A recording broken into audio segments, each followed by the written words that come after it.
Hello students, today we will do LPG concept, that is also known as new economic policy, by your future academic courses. This is much important topic, LPG concept. Either you will do CA, MBA, किसी भी field में जाओगे आपको BCom करोगे आपको ये चीज़ पढ़ना होगा आगे. So give attention to that particular topic. What is LPG? For that, for better understanding, we have to rewind our history. We have to go in the era of 1990s. In that decade, 1990s is known as financial crisis faces by our economy. Reason उसके बहुत सारे थे. 1990 में financial crisis India ने देखा. Reasons क्या क्या थे? Excess of government consumption and expenditure over revenue. हमारा जितना इनकम हुआ उससे ज़्यादा खर्च हो गया. ठीक है. गवर्नमेंट उसके लिए बहुत सा उसको कवर करने के लिए गवर्नमेंट ने WTO से बहुत सारा लोन भी लिया, US कंट्रीज से बहुत सारा लोन भी लिया. Growing inefficiency on the use of resources का सही इस्तेमाल नहीं करना. रीज़न हम फिनेंशियल क्राइसिस की तरफ बढ़ रहे हैं. ठीक है. Reason growing trade deficit at that time हमारी economy closed economy conservative economy के जैसे डील कर रही थी. ट्रेड डिफिसिट हमारा बहुत कम था. ट्रेड डिफिसिट मीन्स हम कहीं से सामान मंगवाते हैं, ट्रेड करते हैं, खरीदना और बेचना. ठीक है. इसमें इनएफिशिएंसी दिखी. उसके बाद पब्लिक सेक्टर इंटरप्राइजेस के लॉसेस बढ़ने लगे. ये रीज़न क्या है? क्लास 11 में आपने पढ़ा था एक डीमेरिट पब्लिक सेक्टर इंटरप्राइजेस का, रेड टैपिज्म के कारण ऑर्गेनाइजेशंस, गवर्नमेंट ऑर्गेनाइजेशन इनएफिशिएंट बनने लगी, उनमें लॉस बढ़ने लगा. ठीक है. 1947 के बाद 1990 तक गवर्नमेंट ने सभी इंडस्ट्रीज़ को अपने हाथ में रखा था. ठीक है. सारी इंडस्ट्रीज़ को ऑपरेट करती थी. अगर आपको ग्रो करना है बिजनेस, अगर आप किसी फील्ड में आप बिजनेस कर रहे हो, अगर आपको ग्रो करना है, you have to take permission from government officials. ठीक है. हमें परमिशन लेना पड़ता था. बहुत सारे ऐसे रीजंस थे. परमिशन रेड टैपिज्म के कारण नहीं मिलता था, मिलता भी था तो बहुत सारे पैसे देने पड़ते थे. करप्शन बढ़ने लगा. ठीक है. ऑब्वियस सी बात है. एक मेजर हमारे पास मैक्रो इकोनॉमिक फैक्टर है. पॉपुलेशन बढ़ने से इन्फ्लेशन बढ़ा. पॉपुलेशन बढ़ा, हमारे पास जो भी रिसोर्सेज थे, हम किसी बाहर वाले कंट्री से डिपेंडेंट नहीं थे. हम खुद कमाते थे, खुद प्रोडक्शन करते थे, खुद कंजप्शन करते थे. ये हमारी इकोनॉमी थी 1990 से पहले. पॉपुलेशन बढ़ने लगा, हमारे पास रिसोर्सेज कम थे. इन रिजल्टिंग इन्फ्लेशन, महंगाई बढ़ने लगी. ठीक है. फॉरेन एक्सचेंज रिजर्व घटने लगा. रीज़न हमने बाहर से पैसा लिया था, हमें रीपेमेंट करना था, इंटरेस्ट हम नहीं दे पा रहे थे. इन 1991 टोटल GDP का fiscal deficit. What is fiscal deficit? Fiscal deficit gap.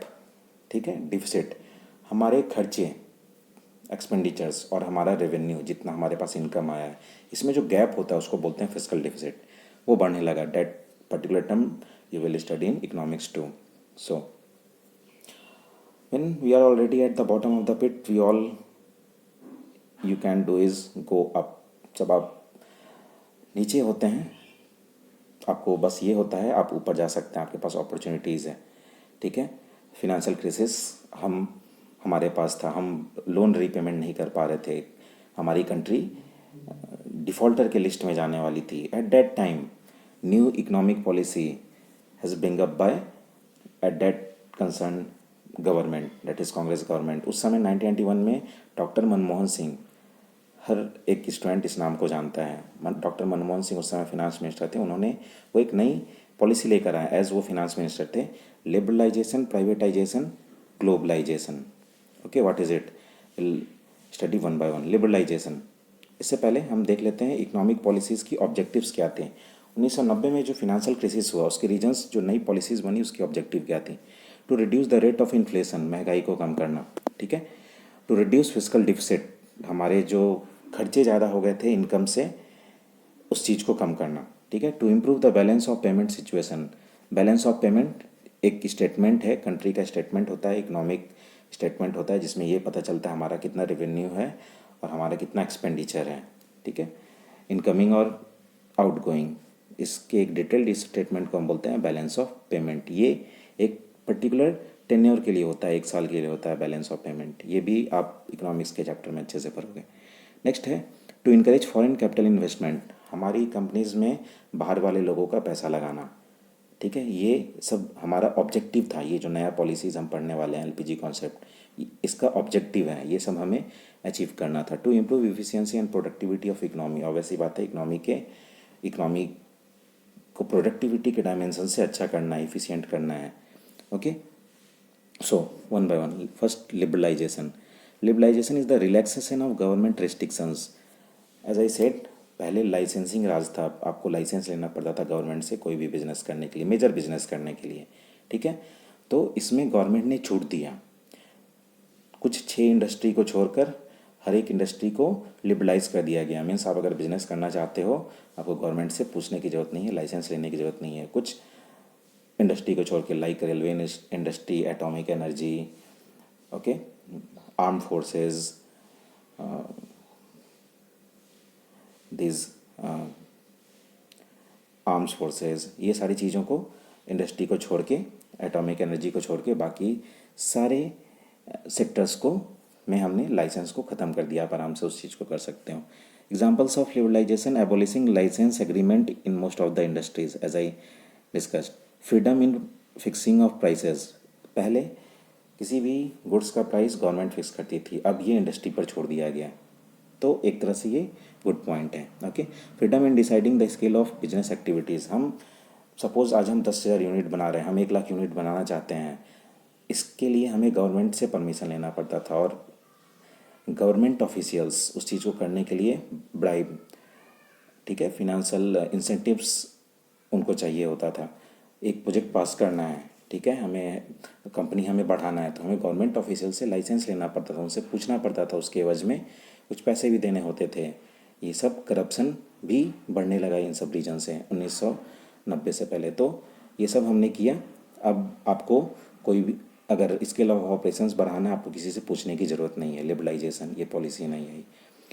इसके अंदर किस तरह की पॉलिसीज थी? Abolition of licence except in few, 6 industry को छोड़ के बाकी सभी में लाइसेंस को, अब आपके लिए लाइसेंस ज़रूरी नहीं है, you can do business by your own, और खुद से आप उसको ग्रो भी कर सकते हैं। लिबरलाइजेशन एंड इम्पोर्ट और एक्सपोर्ट में लिबरलाइज किया गया, छूट दी गई। ठीक है, easy and simplifying the procedure to attract foreign capital in India.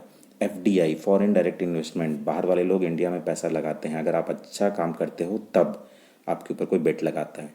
Okay, तो फॉरेन कैपिटल को अट्रैक्ट करना भी हमारा एक ऑब्जेक्टिव था। Freedom in movement of goods and services through out country और थ्रू आउट ग्लोब, हमने उसको लिबरलाइज किया। Freedom in fixing the prices of goods and service, industry के ऊपर छोड़ दिया, आप उनका प्राइस फिक्स करोगे। ये लिबरलाइजेशन के अंदर पॉलिसीज थी। Next, privatization recent example you can take Air India का प्राइवेटाइजेशन गवर्नमेंट करना चाहती है। वो एक गवर्नमेंट पब्लिक सेक्टर इंटरप्राइज है, हम शायद उसमें लॉस कर रहे हैं, हमें उसे बेचना है। बहुत सारे रीजंस होते हैं, रेड टेप के कारण हम अच्छा परफॉर्म नहीं कर रहे हैं, हमें उसको ट्रांसफ़र करना है। ठीक है, the transfer of ownership property और बिजनेस फ्रॉम द गवर्नमेंट की संपत्ति to the private sector is termed privatization. Government के असेट्स को, ओनरशिप को कम करना प्राइवेटाइजेशन होता है। लाइक अगर एयर इंडिया गवर्नमेंट इंटरप्राइज है, उसमें आप हिस्सेदारी 51% से ज़्यादा अगर प्राइवेट लोगों को देते हैं, ठीक है, मालिक अगर वो बनते हैं, कंपनी को अच्छे से चला पाएंगे। सो मेथड्स प्राइवेटाइजेशन के क्या क्या थे? फ्रेंचाइजिंग, हमने बहुत सारी इंडस्ट्री को फ्रेंचाइज कर दिया कि आप करो, आप हमसे बिजनेस लेकर करो, एक रॉयल अमाउंट हमें दे दो, अदरवाइज़ आप खुद से बिजनेस करते हो। प्राइवेटाइजेशन हम इस तरह से भी समझ सकते हैं, एक अलग एग्जांपल से। 1991 से पहले हमारे पास BSNL हुआ करता था, ठीक है, पब्लिक सेक्टर। 1991 पॉलिसी के बाद एयरटेल, वोडाफोन, हज, जो पहले उनका नाम था, ठीक है, इस तरह से कंपनीज आई। 1991 से पहले हमारे पास मीडिया में जो आप चैनल्स देखते हो, हमारे पास बस दूरदर्शन हुआ करता था और कोई सा भी चैनल नहीं था। तो 1991 में हमने प्राइवेटाइज़ किया अपने बिजनेस एक्टिविटीज़ को। रीज़न, हम उसको और अच्छे से करना चाहते थे, उसको प्रोडक्टिव बनाना चाहते थे। हमने डिसइन्वेस्टमेंट किया। डिसइन्वेस्टमेंट मीन्स गवर्नमेंट असेट्स में अपने हिस्सेदारी को कम करना, ठीक है। तो privatisation, will learn policies under privatization, disinvestment of public sector, that is transfer of public sector enterprises to private sector. Air India को प्राइवेट लोगों को बेच देना, रीज़न वो बहुत अच्छे से नहीं चल रहा है, बहुत अच्छे से नहीं चल रहा है। उसके लिए एक बोर्ड भी बनाया गया, that is BIFR, might be you heard this acronym, board of industrial and financial reconstruction. जो सिक इंडस्ट्रीज़ होते हैं उनको वापस से रिवाइव करने के लिए ये एक डिपार्टमेंट बनाया गया इंडियन गवर्नमेंट के थ्रू, ठीक है। Dilution of stake of government, dilution of stake of government, total हिस्सेदारी को कम करना। अगर आप 51% शेयर से ज़्यादा प्राइवेट लोगों को दे देते हैं तो वो कंपनी के मालिक हो जाएंगे और उसको बहुत अच्छे से चला पाएंगे, ठीक है।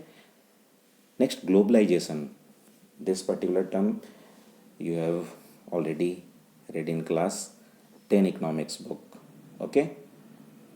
Globalisation, basic globalization is the integration of various economies, बहुत सारी इकोनॉमी को एक प्लेटफॉर्म पे लेकर आना, इसको बोलते हैं globalisation.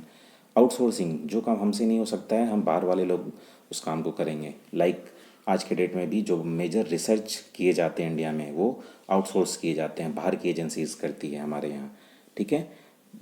Social economic research, reduction in trade barriers, trade barriers 1990 से पहले इंपोर्ट एक्सपोर्ट के ऊपर पाबंदी थी, ठीक है, रिस्ट्रिक्शंस थे, उस चीज़ को हटाया गया, ट्रेड बैरियर्स, ठीक है। आप इंपोर्ट करवाना चाहते हैं टेक्नोलॉजी का, ये हमारी इकनॉमी के लिए बहुत ज़रूरी था। हम कंपनीज पे डिपेंड थे, हार्ड वर्क पे डिपेंड थे, हमारे पास टेक्नोलॉजी नहीं थी। इस रीज़न से जब पॉपुलेशन बढ़ा हम बहुत ज़्यादा प्रोडक्शन हम नहीं बढ़ा पाए, रीज़न हमारे पास टेक्नोलॉजी नहीं था। तो ग्लोबलाइजेशन के थ्रू हमें उस प्रॉब्लम का सॉर्टिंग हमने किया, ठीक है। Free flow of technology globalization के कारण हुआ, ठीक है। उससे पहले बस दूरदर्शन था, बहुत सारी चीज़ें, मोबाइल उस समय नहीं हुआ करती थी, फ़ोन हुआ करता था। ग्लोबलाइजेशन के कारण आपके हाथ में आज फ़ोन है, okay. Free movement of labour capital among different countries, जो कुछ टैलेंट होते हैं वो टैलेंट बाहर भी गए, नासा में लोग इंडियन साइंटिस्ट काम करने गए, कुछ बाहर के लोग हमारी कंट्री में उन्होंने काम किया। तो globalization means integration of various economies. अब ये ग्लोबलाइजेशन की पॉलिसीज़ किस तरह से इम्प्लीमेंट किए गए, नियम कानून किस तरह से थे।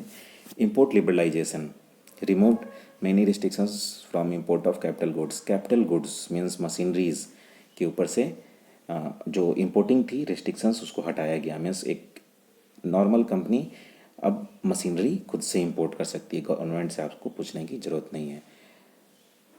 Foreign exchange regulation act, globalization में हमने क्या किया, इंडियन करेंसी को मर्ज किया, एक बेसिक प्लेटफॉर्म पे लेकर आए जहाँ बहुत सारी करेंसीज आपस में ट्रेड करती थी। ट्रेड करना मीन्स वैल्यूएशन हमने इंटरनेशनल मार्केट पे छोड़ दिया। तो ये एक एक्ट है फॉरेन एक्सचेंज मैनेजमेंट एक्ट, ये हम लेकर आए।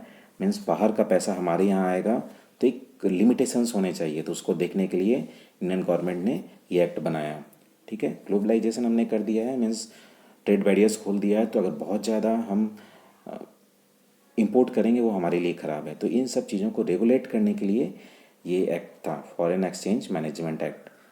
Rationalisation of tariff structure, rationalization of tariff structure क्या होता है, किसी भी गुड्स का प्राइसेस, टैरिफ्स, ठीक है, इसको रैशनलाइज किया हमने। रैशनलाइज किया, इस चीज़ को एक इजी एग्जांपल से समझ सकते हैं। अगर हम टेक्नोलॉजी को इंपोर्ट कर रहे हैं या फिर हम चावल को एक्सपोर्ट कर रहे हैं तो उसका प्राइस क्या होना चाहिए, टैरिफ क्या होना चाहिए। इंटरनेशनल मार्केट में हमने उसको इजी किया ताकि हमारा सामान बिके, हमें और फॉरेन एक्सचेंज मिले, ठीक है। एबोलिशन ऑफ एक्सपोर्ट ड्यूटी, अगर आप एक्सपोर्ट करते हैं ये हमारी कंट्री के लिए अच्छा है, फॉरेन करेंसी कमाइएगा, तो फॉरेन एक्सपोर्ट ड्यूटी को हटाया गया और इंपोर्ट ड्यूटी में को कम किया गया। पहले अगर आप बाहर से BMW की बाइक खरीदते थे बहुत महंगा होता था, रेस्पेक्टिवली उसमें रिडक्शन किया गया और रिडक्शन करने की ज़रूरत है, okay. Now impacts of these policies, ये सब LPG policy, liberalization, privatisation, globalization के कारण इम्पैक्ट क्या हुआ, ठीक है।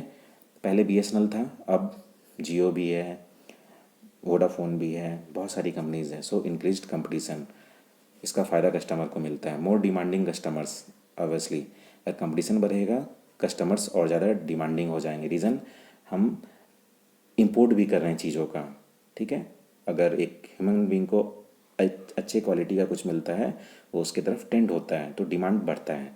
Rapid changing technological environment, obvious सी बात है, थ्रू ग्लोबलाइजेशन टेक्नोलॉजिकल इन्वायरमेंट हमारे इंडिया में चेंज हुआ। Change, necessity for change, must needed. उसके बाद ये चेंज हमारी इकोनॉमी में बहुत ज़्यादा ज़रूरी था। एक जो बिजनेस इन्वायरमेंट हमारे इंडिया में था, इसे हमें चेंज करना था, ठीक है, और अच्छे से चलने के लिए, प्रोडक्टिविटी और अच्छा बनाने के लिए। Need for developing human resources, competition बढ़ा तो ऑब्वियस सी बात है हमें और अच्छे से काम करने के लिए खुद को और ग्रो करना पड़ेगा, तो ह्यूमन रिसोर्स को हमें और डेवलप करना है, ठीक है, ह्यूमन रिसोर्स को और ज़्यादा डेवलप करना है। Loss of budgetary support to public sector, public sector में गवर्नमेंट जो डिसाइड करती थी बजट, ठीक है, जो बहुत ज़्यादा लॉस होता था, ठीक है, तो एक बजटरी सपोर्ट हुआ लॉस में, पब्लिक सेक्टर का जो लॉस होता था उसमें थोड़ा सपोर्ट हुआ हमें, हमारा फिजिकल डिफिसिट अकॉर्डिंगली कम हुआ। We will see by this table किस तरह से जीडीपी ग्रोथ रेट 1991 के बाद बढ़ा है, आप देख सकते हो, ठीक है, 1.3 से 5.1 टू 5.9 लाइक डैट। ये घटता बढ़ता रहता है, इकोनॉमिक डेटा है, ठीक है, टाइम टू टाइम रिवाइव होता रहता है। Post reform FDI flow, foreign direct investment, बाहर वाले लोगों ने पैसा इंडिया में कितना लगाया है, as you can see year 1990 के बाद ये इंक्रीज़ किया है, ठीक है। तो इस पॉलिसी से कारण बाहर वाले लोगों ने पैसा हमारे कंट्री में लगाया, टेक्नोलॉजी आई गई, और जो भी इंडस्ट्री कुछ लाइसेंस के अंदर आते थे उसको गवर्नमेंट ने इजी किया, इंडियन करेंसी इंटरनेशनल प्लेटफॉर्म पे ट्रेड होने के लिए गई, ठीक है, कंपटीशन बढ़ा। तो इस तरह से एक total business environment through LPG, liberalization, privatization और ग्लोबलाइजेशन के कारण इंडियन इकोनॉमिक इन्वायरमेंट किस तरह से चेंज हुआ, ठीक है, that is main concern of our this chapter. Okay students, see you.